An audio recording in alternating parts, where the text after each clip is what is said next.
Something strange is going on right now with the Toronto Raptors. We all know this team is in year one of a rebuild, but so many players are exceeding expectations. And while a lot of Raptors fans agree this team isn't in win now mode right now, the team has been listed as one of the favorites to acquire CJ McCollum via trade as the Pelicans look to set off a fire sale for their squad. Now, there are multiple players out there on their roster that are being dangled out there in trade talks. The Raptors have been linked to other players on the Pelicans in the past, so there's something really interesting happening because, again, it doesn't make sense for the Raptors to make win now moves for different players here now, but there are a couple of paths, a couple of reasons why this would make some sense for the Toronto Raptors and Masai Ujiri as they continue to rebuild this roster to build for the future. So we'll dive into what's going on, what the reports are saying, and why the Toronto Raptors are listed as one of the favorites to acquire CJ McCollum. So lots of stuff to break down in this video. Before we do, folks, we have an exciting announcement as this video is brought to you by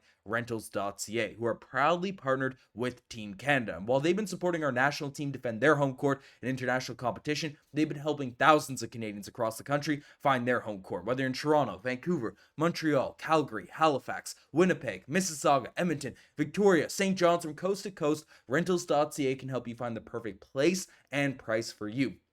Their website's clean, it's extremely easy to use, and you can pinpoint exactly on the map where you'd be interested in moving, and rentals.ca will find you all of the best options. Whether you're looking for an apartment, a house, a condo, whatever it is, rentals.ca has you covered. So shout out to rentals.ca for supporting our national team, for supporting the channel big time, but most importantly, supporting thousands of Canadians every single day. So shout out to rentals.ca. Check them out in the pinned comment as well as the description down below. But let's dive into the news right now. Let's dive into the weirdness of what's happening with this Toronto Raptors team. Because, again, we all know what the reality of this Raptors. We got the wrong scenes popping up, but this team is in an interesting place this season, as guys like Barrett, Gradey Dick, so many of the young players out there on this roster have been exceeding expectations in terms of what they've been able to produce out there on the basketball court, but a combination of some bad luck at times, a multitude of injuries. The record has followed the vision of what Masai Ujiri was, embarking on when he traded away Pascal Siakam, OG Anunoby, these guys last year. Start a rebuild. Let's go after some of those top draft picks out there in the NBA draft. Let's capture some flags. Let's get some of those elite, top-tier talented players on the roster. So this makes sense. A regular, sort of straightforward rebuild. However, Masai has taken an interesting approach to it because, rather than just blowing up the roster and just trading away OG Anunoby, Pascal Siakam exclusively for draft picks, he's actually been intrigued by bringing in some not immediate, win now pieces, but Immanuel Quickley, Barrett, who are further along in their development cycle than, a raw, fresh prospect coming out of the college, immediate sort of draft pick there. And, it's a pushed along further ahead rebuild than what we've seen a lot of NBA teams do in the past. And now, we obviously saw the trade for Kelly Olynyk last year. Masai Ujiri hasn't been afraid to acquire some pieces that would help, the team win down the sort of short-term future. And again, he doesn't want to come at the expense of just ruining the tank, playing for what, all those types of quotes we've heard from Masai Ujiri in the past. But now there's an interesting thing that seems to go against that sort of whole rhythm and dynamic to an extreme sense, because the Toronto Raptors are among the favorites to land CJ McCollum. Only the Miami Heat and the Orlando Magic are the two teams that have better odds in trading for CJ McCollum after, reports came out. Essentially, the New Orleans Pelicans are shopping him. So the Pelicans are currently 5-20 and last place in the Western Conference. This is coming from Shams of ESPN. And now Ingram is out indefinitely with a low left ankle sprain. Zion Williamson also remains sidelined indefinitely with a left hamstring strain on November 6th. And the Pelicans' three All-Stars, Ingram, Williamson, and Murray, have yet to play together. Teams have already started expressing interest in Pelicans supporting cast. Players Jones and CJ McCollum, and Shams is essentially broken down. The Pelicans are plans for at least this season are to facilitate that rebuild, facilitate that tank, the same way the Toronto Raptors are. So Again, CJ McCollum is a prime trade candidate, a prime piece to expect to get dealt ahead of this year's trade deadline, just given how bad the Pelicans have been this year and the current contract situation that's going on in New Orleans. So if we take a look at the salaries that they currently have out there on their books, right? CJ McCollum has 2 years left on his contract, so this year and next season. And then, Brandon Ingram is a free agent, impending free agent for this upcoming summer. And not a lot of win now sort of pieces. Now, once the Raptors, because again, the Raptors have been linked even to Brandon Ingram, which I said makes zero sense a week ago to, trade away some assets to bring in Brandon Ingram. But again, because the Raptors have to give up something of value to make the money work, to make that salary come back.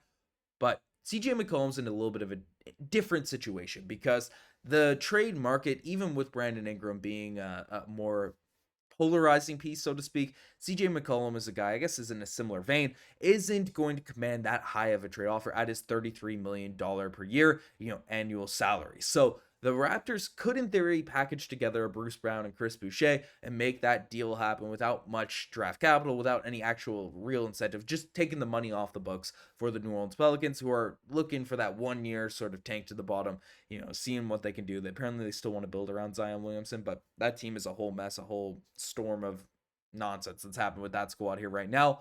But CJ McCollum coming in is an interesting play. It feels like a 4D chess move that could happen by Masai Ujiri, because taking a look at him statistically, still is a very good player. 20 points per game, 4 rebounds, 4 assists. And the thing about CJ McCollum is he does complement the core group of players on this Raptors group very, very well. He's an elite 3-point shooter. This season his numbers have fallen off a little bit out there in overall 3-point shooting, 31%, but is shooting 46% on corner threes. And we've seen CJ McCollum just over the course of his entire career be a very, very elite 3-point shooter, creating his own shots, knocking down some buckets, but he can just put up buckets in a hurry. And off the bench of the Toronto Raptors, just having a complementary piece that can play on the ball, can play off the ball, is an interesting, sort of player to fit in alongside an RJ Barrett, a Scottie Barnes, who are going to be those lead sort of creators out there in the starting unit, and CJ McCollum could come in there off the bench. And the thing about acquiring CJ McCollum now, because his trade value, it would be very low, they could buy low on this opportunity. The Pelicans are at a little bit of a fire sale. Masai Ujiri could kind of buy low to prospect, and then next season, when I think a lot of Raptors fans imagine this team, not in championship contention, but are going to be playing a lot more competitive basketball, ideally have more people healthy, all of these types of things. CJ McCollum be a valuable piece for the bench on the squad, especially as an expiring contract on this team for next year. And the thing about it is he's been playing all these games for the New Orleans Pelicans and hasn't really affected winning just because of how depleted and different roster their roster is right now.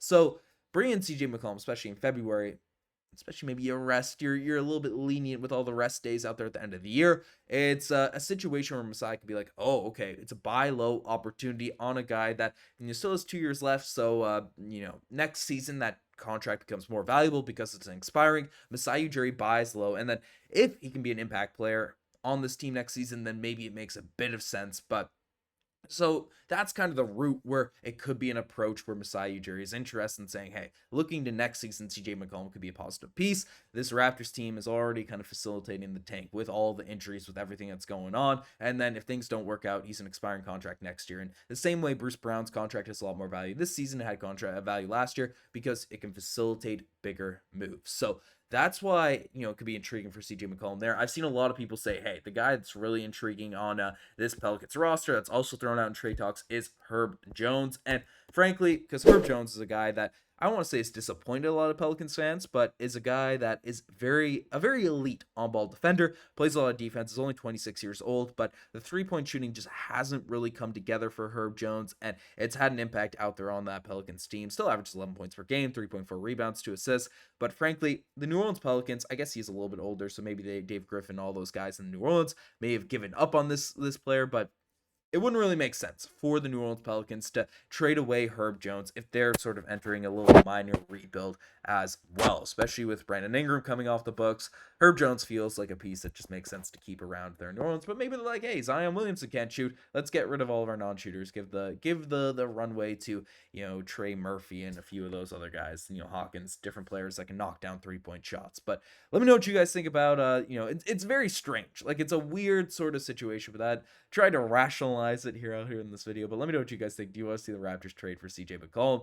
I if it's for absolutely nothing, I could see this being a buy low opportunity, a low risk opportunity for the Toronto Raptors. Maybe, it's you're risking capturing the flag a little bit if he does have that much of a positive impact on winning this year. But, it could be a little buy low opportunity for the squad. I know Raptors fans aren't that interested in this happening, but don't be shocked if Masai Ujiri does some unorthodox things to help build this roster for the future. But let me know what you guys think. You guys best think as far. Subscribe to the channel if you guys haven't already. Anyways, I'm signing out. Cheers.